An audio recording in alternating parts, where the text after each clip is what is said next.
Hi, I'm Julie Hassan, and you're watching Everyday Dish TV.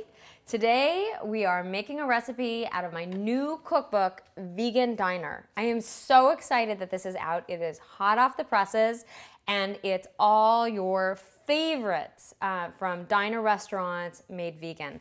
So they're healthy, they're guilt-free, and they're so delicious.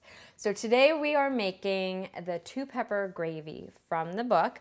Actually, we're making it with a slight variation. We're making this one gluten-free, but you don't have to. In the book, it's not gluten-free. And let me show you how to make it. Let's get started.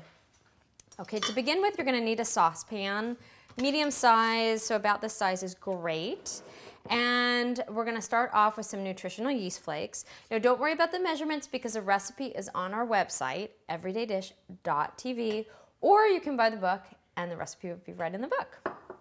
All right, now the recipe calls for all-purpose flour, but we're using oat flour instead. So that most people that can't have wheat can have oat flour, and if you need to, you can even find it like certified gluten-free as well.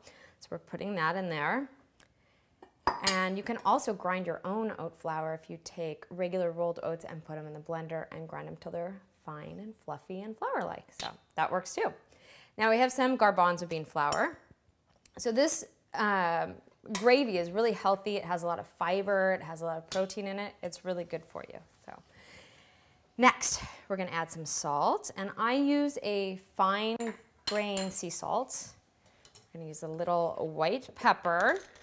And I like this, you know, on the more peppery side, so you can add it to taste.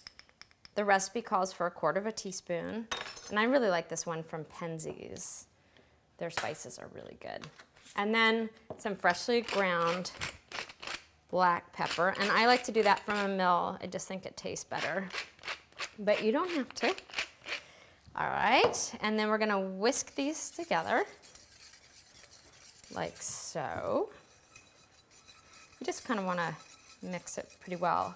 But you know, traditionally gravy can be kind of, you know, fussy and trying to not have lumps in it and all that stuff with flour, but this one is not fussy at all.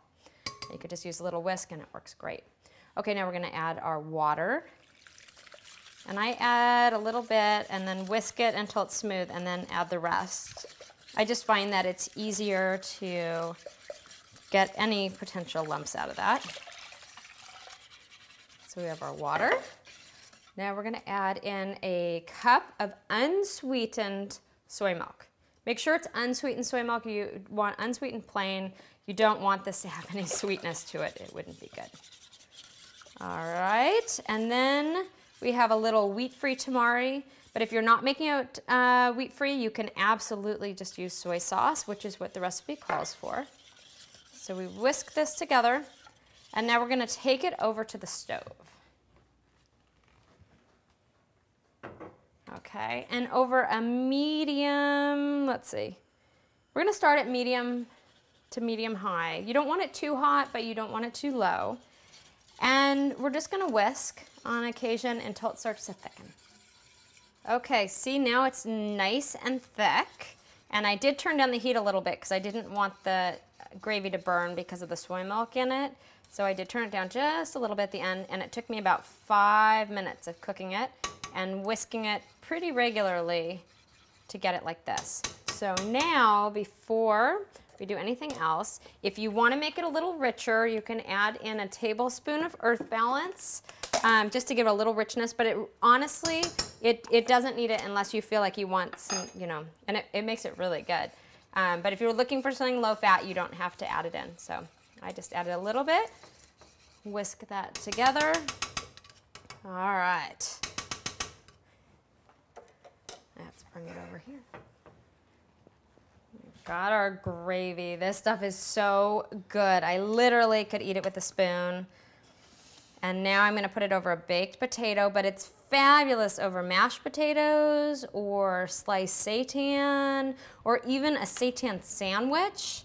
Oh my God, so good. This stuff really is the bomb. Thank you so much for joining me. Remember, the recipe is in my new book, Vegan Diner, and also it's gonna be on everydaydish.tv, our website. So thank you so much for joining me. I'll see you next time.